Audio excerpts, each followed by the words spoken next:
Bonsoir à tous, je suis Fabrice Moisy de JC Patrimoine Coaching et je suis ravi de vous voir aussi nombreux ce soir pour ce webinaire qui sera consacré aux SCPI et à leurs atouts. Alors avant de commencer, donc ce webinaire va durer environ 30 minutes avec 15 minutes de questions-réponses.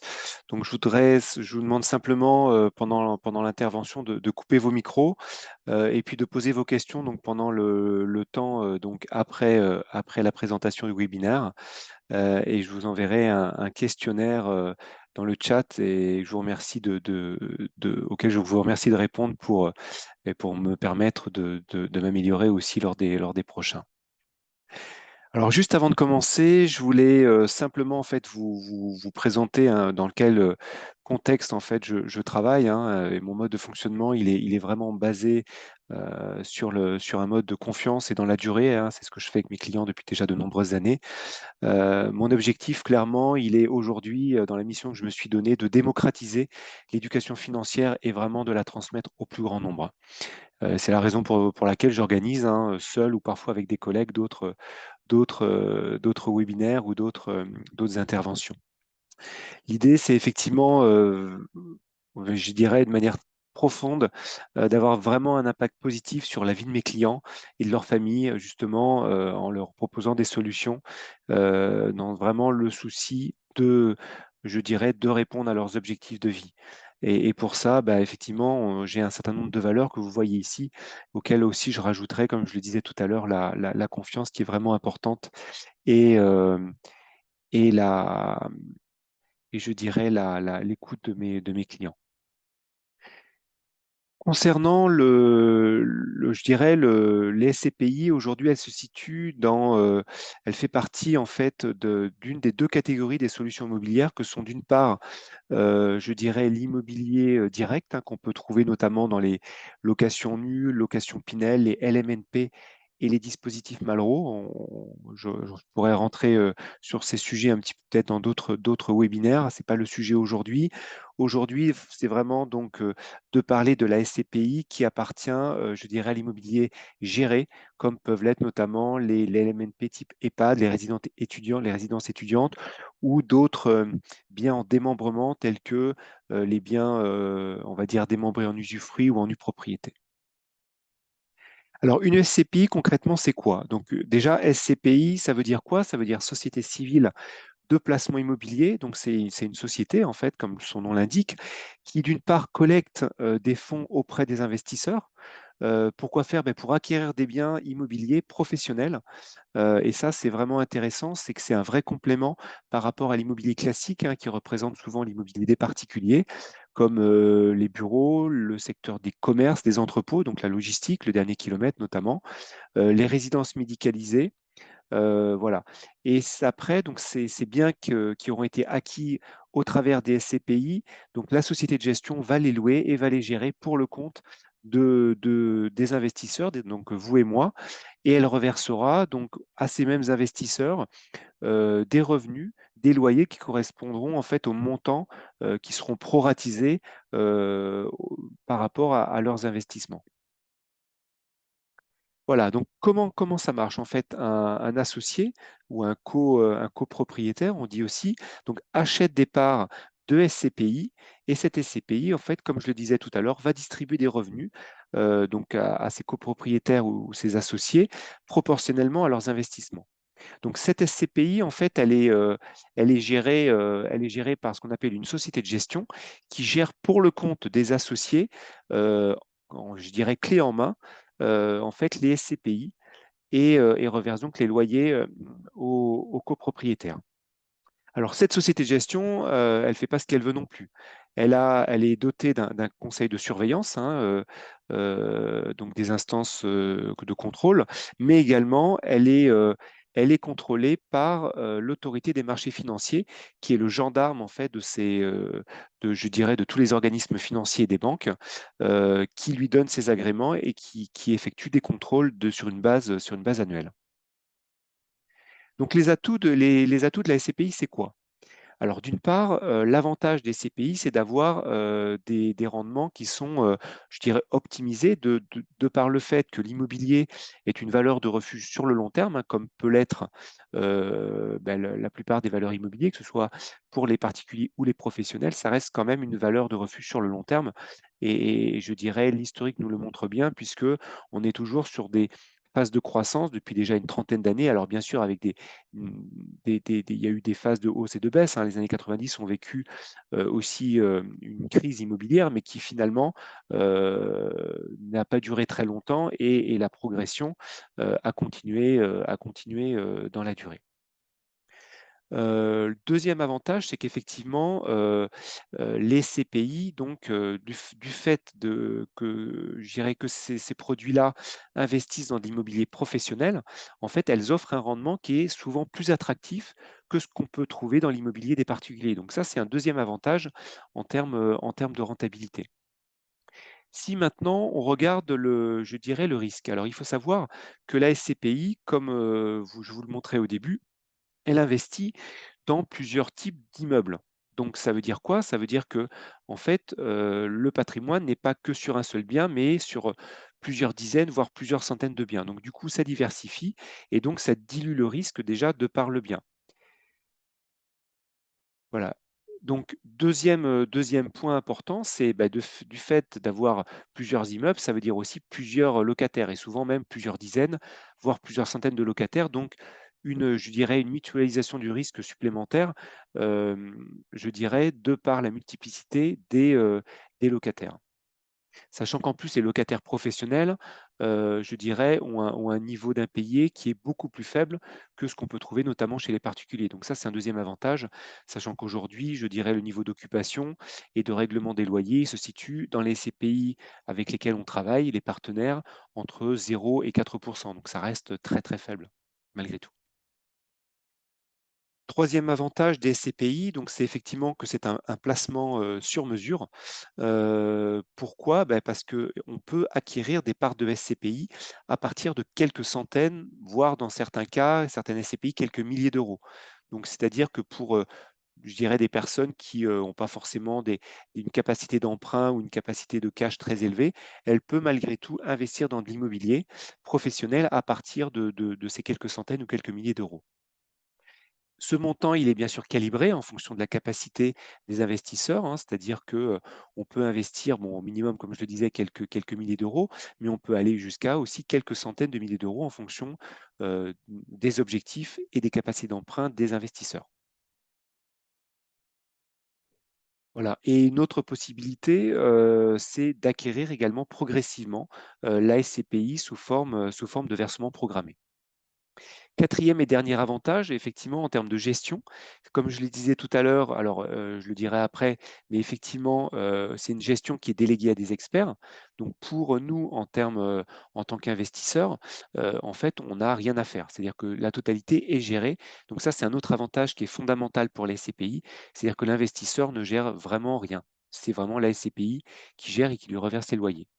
Et donc l'autre avantage qui est important, c'est que la procédure d'acquisition, elle est beaucoup plus simple que de l'immobilier, on va dire particulier, puisqu'on ne passe pas devant notaire. Donc le délai d'acquisition, il est beaucoup plus rapide à l'achat et il est aussi à la vente. Donc ça, c'est un autre avantage. Si maintenant on regarde, les différents modes d'acquisition. Alors les SCPI, il faut savoir que comme l'immobilier classique, hein, je dirais, on peut l'acquérir de 2 manières différentes. D'une part, on peut l'acquérir en cash, donc ça concerne notamment les investisseurs qui disposent de liquidités, pour créer des revenus immédiats ou pour optimiser le rendement. Mais on peut également, je dirais, acquérir ces SCPI en financement. Bon, bien sûr, ça veut dire qu'il faut avoir des capacités d'emprunt, hem et ça permet aussi, bien sûr, de se constituer un patrimoine, mais de se créer un revenu différé, j'y reviendrai tout à l'heure. Donc en termes de mode de détention, on peut acquérir les biens en pleine propriété, hein, donc c'est-à-dire qu'on en est le plein propriétaire, et on peut en toucher les loyers. Donc ça, c'est pour créer un revenu immédiat ou pour optimiser le rendement, mais on peut également acquérir des parts de SCPI en démembrement, c'est-à-dire avoir un revenu différé, je vais en parler tout de suite et également obtenir un rendement justement avec ce revenu. Voilà. Donc si on fait un focus sur la part de SCPI en cash, c'est-à-dire qu'on investit dans une part de SCPI et on en touche, je dirais, les loyers puisqu'on en est le plein propriétaire, je dirais, dès le versement des loyers, donc quelques mois après l'acquisition. Là où c'est intéressant, c'est qu'il faut savoir que les parts de SCPI, en 2021, en 2020 ou 21, c'était à peu près la même chose, on a à peu près eu un rendement moyen de 4,5%. Ce qui est quand même très intéressant, notamment si on compare par rapport à des fonds en euros aujourd'hui qui rapportent plus grand-chose, hein, on est plutôt autour de 1%, donc c'est-à-dire 1 000 € par an. Le livret A qui est un petit peu monté, c'est 2%, c'est-à-dire qu'aujourd'hui, si on compare avec un fonds en euros, on est à plus de 4, quasiment 4,5 de plus en investissant sur une SCPI par rapport à un fonds en euros. Donc ça, c'est un premier avantage. Voilà, donc si je reviens sur la partie, démembrement de propriété, donc comme je vous disais, il y avait 2 modes de démembrement, l'usufruit, donc on en touche les loyers, ou la nue propriété, c'est-à-dire qu'on dispose du bien, mais on n'en touche pas les loyers, en tout cas pas tout de suite. Voilà, et donc concrètement, ça veut dire quoi? Ça veut dire qu'un bien, qu'on achète en nue propriété, sur ce type de bien, on a une décote. En général, cette décote, si on part sur un démembrement temporaire de 10 ans, on a une décote d'environ 35. C'est-à-dire que si on achète un bien qui vaut en pleine propriété 153 000 €, sa valeur, en fait, en nue propriété, au moment de l'achat, elle est de 100 000 €. Donc l'avantage, c'est effectivement qu'il y a une décote. L'autre avantage, c'est qu'on n'a pas de fiscalité puisqu'on n'en touche pas les loyers pendant cette période où on en est nu propriétaire, donc pendant les 10 premières années. Voilà. Ce qui est intéressant, c'est que, et ça là, notamment, ça peut être intéressant lorsqu'on a du cash, mais qu'on ne souhaite pas l'utiliser, qu'on souhaite plutôt l'utiliser à la retraite, c'est justement, de partir, sur une durée de 10 ans. Si par exemple, on est à la retraite dans 10 ans, on décide d'acquérir ces SCPI en nue propriété pendant 10 ans et au bout de 10 ans, donc la valeur de nue propriété, elle rejoint la pleine propriété et à ce moment-là, le patrimoine, il augmente de la valeur initiale, hein, sachant que on peut aussi espérer avoir une évolution de la valeur de la part et dans ce cas précis, l'augmentation du patrimoine, il se valorise de 53 pour revenir, à la valeur de pleine propriété que j'annonçais au début, donc de 153 000 €. Donc on a un bien qui, au bout de 10 ans, s'est valorisé, donc dans ce cas-là, de plus de 50 mais en plus de ça, comme on en est le plein propriétaire, on en touche également les loyers et c'est ça où c'est intéressant, où ça peut être vraiment un complément de revenu à la retraite ou par exemple, ça peut être aussi pour aider les enfants à faire leurs études. Voilà. Avec, voilà, ces revenus qui continuent, je dirais de se générer et aussi on peut espérer une évolution de la valeur, je dirais du bien aussi qui se valorise dans le temps. Voilà et un autre avantage, c'est que c'est au niveau de la transmission, c'est qu'on peut effectivement aussi vendre, ces SCPI en pleine propriété et les héritiers peuvent aussi bénéficier des loyers qui sont associés. Voilà, donc on a parlé de l'investissement en nue propriété. Maintenant, on va parler de l'investissement en financement. Donc concrètement, comme je dirais, des biens classiques, on investit, là on est sur un investissement sur 20 ans, au taux actuel, on est à peu près sur des rendements, enfin des mensualités de versement de SCPI d'environ 362 € par mois. Sur ce type de financement, on a des mensualités, des échéanciers d'environ 562, hein, j'ai arrondi pour que ça fasse quelque chose de rond. Ça veut dire que l'effort d'épargne concrètement, c'est la différence entre les 2, c'est-à-dire environ 200 € par mois. Voilà. Donc au bout de ces 20 ans, dans le cas d'un investissement en financement, on commence à toucher, les loyers, qui se montent à environ 362 € par mois. Voilà, avec effectivement, comme tout à l'heure, je le disais en nue propriété, la possibilité de transmettre le capital de la SCPI et les revenus associés. Donc les points clés en fait de la gestion de SCPI, donc c'est un petit peu un résumé, de ce que je vous ai dit, mais c'est important bien d'insister là-dessus. C'est que donc la SCPI, elle a 3 je dirais tâches, majeures. C'est un de sélectionner les biens immobiliers pour vous. 2 de rechercher les locataires et de les gérer d'ailleurs aussi et 3 d'entretenir également l'ensemble du patrimoine immobilier. C'est ça qui est intéressant, c'est qu'une SCPI, elle est dynamique, c'est-à-dire que concrètement, elle peut acheter des immeubles, elle peut en vendre d'autres, elle peut les rénover et ça, c'est, je dirais, un fonctionnement habituel des SCPI et pour vous, c'est transparent puisque les loyers qui sont indiqués, ils ont pris en compte déjà sur des fonds de réserve tous les travaux. Donc pour vous, les loyers, ne vont pas évoluer à la hausse ou à la baisse au cours d'année. Voilà, donc ça, c'est quelque chose qui est important. En termes de fiscalité, donc ça, c'est un point important. Donc, les dividendes, donc les loyers qui sont versés aux associés, ils sont, on va dire, ils rentrent dans la fiscalité des revenus fonciers, comme peut l'être, un de l'immobilier nu, en fait. Donc en termes de taxation, ça veut dire qu'on est imposé à la fiscalité au barème de l'impôt sur le revenu, donc par rapport à votre tranche d'imposition, plus les prélèvements sociaux de 17,2. Voilà. Si, la SCPI peut aussi avoir un petit peu de cash, c'est possible et à ce moment-là, ça rentre dans la taxation, je dirais des cash, dans la di dans par rapport à la fiscalité en vigueur sur tout ce qui est, revenus financiers. Par contre, ce qu'il faut savoir et ce qui est intéressant, c'est que les dividendes, elles sont perçues nettes de frais. Voilà, donc ce que vous avez, c'est net de frais, il n'y a pas d'autres frais. Les frais de gestion ont déjà été pris en compte. Voilà, en termes de fiscalité des plus-values, donc on l'a pareil, on est dans le régime général des plus-values immobilières, et cette plus-value, elle est calculée, entre la différence entre le prix d'achat, donc le prix ce qu'on appelle le prix de souscription et le prix de vente, c'est-à-dire le prix de cession. Cette plus-value, en fait, elle est, je dirais à taux plein sur un taux de 19 plus 17,2 de prélèvements sociaux, comme peut l'être, je dirais, toute plus-value immobilière, pour les particuliers. Sachant que, comme l'immobilier classique, je dirais, il y a une exonération des plus-values, en fonction de la durée de détention de ces parts-là. Donc elle est de 22 de 22 ans pardon, pour l'imposition, c'est-à-dire qu'au bout de 22 ans, les 19 d'imposition, ils deviennent 0 et au bout de 30 ans, en plus, on n'a plus de taxation sur les prélèvements sociaux. Sachant que c'est, cette exonération, elle est progressive. C'est-à-dire que plus on détient, je veux dire tous les ans, on a après une exonération de quelques pourcents, qui diminue justement la taxation sur les plus-values.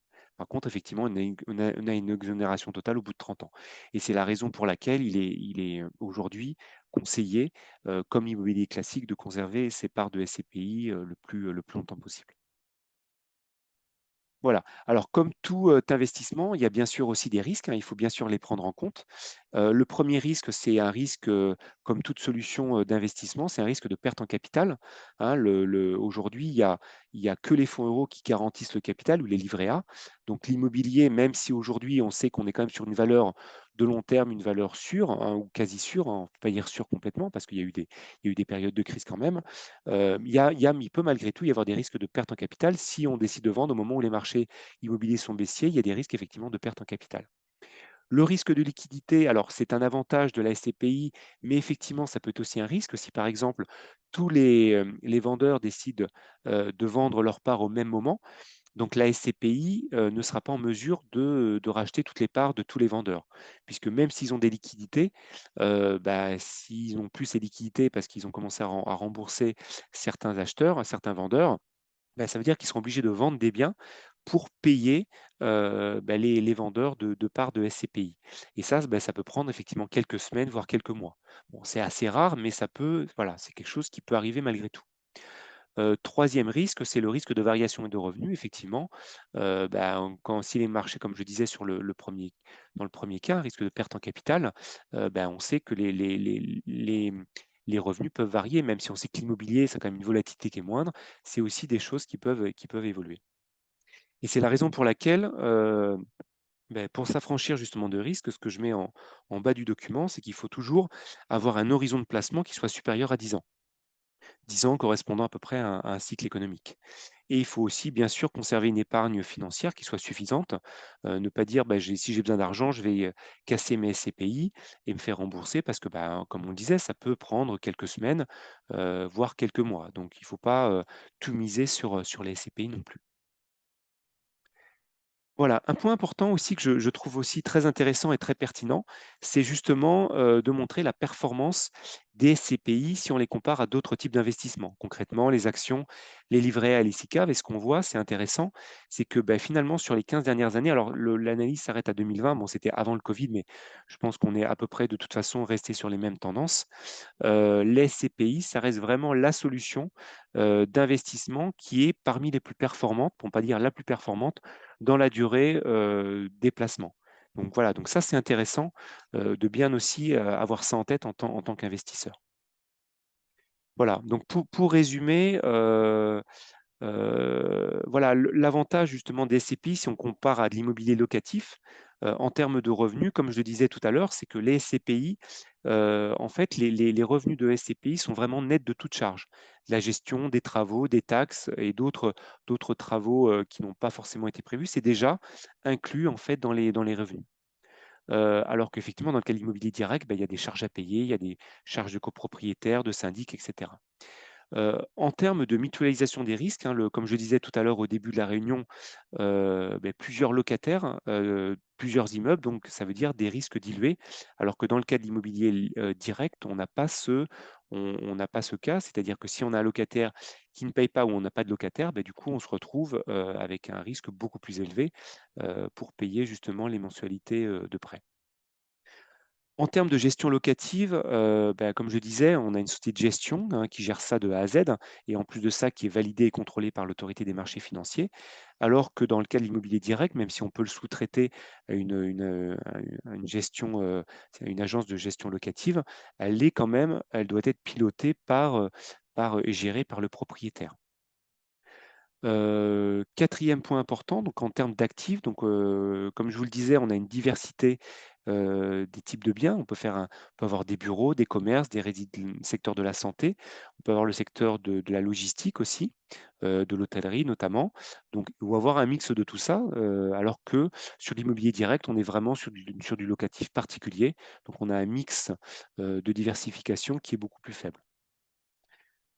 En termes d'investissement, vous l'avez compris, comme je le disais au début, on peut investir à partir de quelques centaines d'euros, alors que pour un immobilier locatif direct, c'est des mises d'entrée de minimum quelques dizaines, voire quelques centaines de milliers d'euros.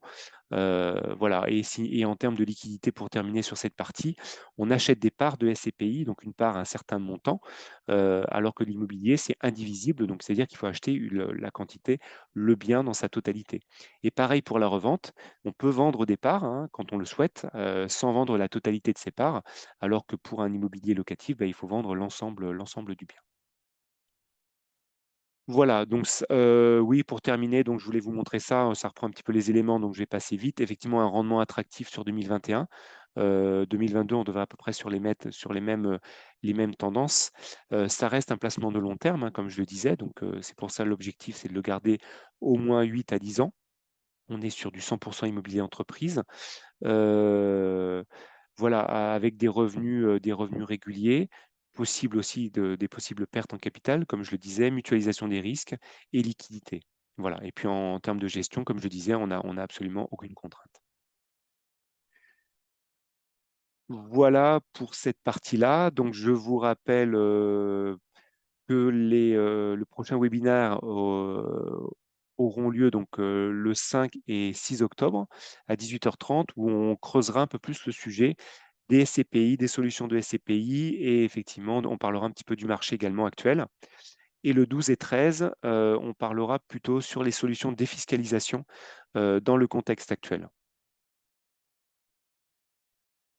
Voilà, donc si vous avez des questions, n'hésitez pas à me contacter directement donc sur, mon adresse mail, donc fabrice.moisy.pro@gmail.com. Voilà, je vous remercie pour votre attention.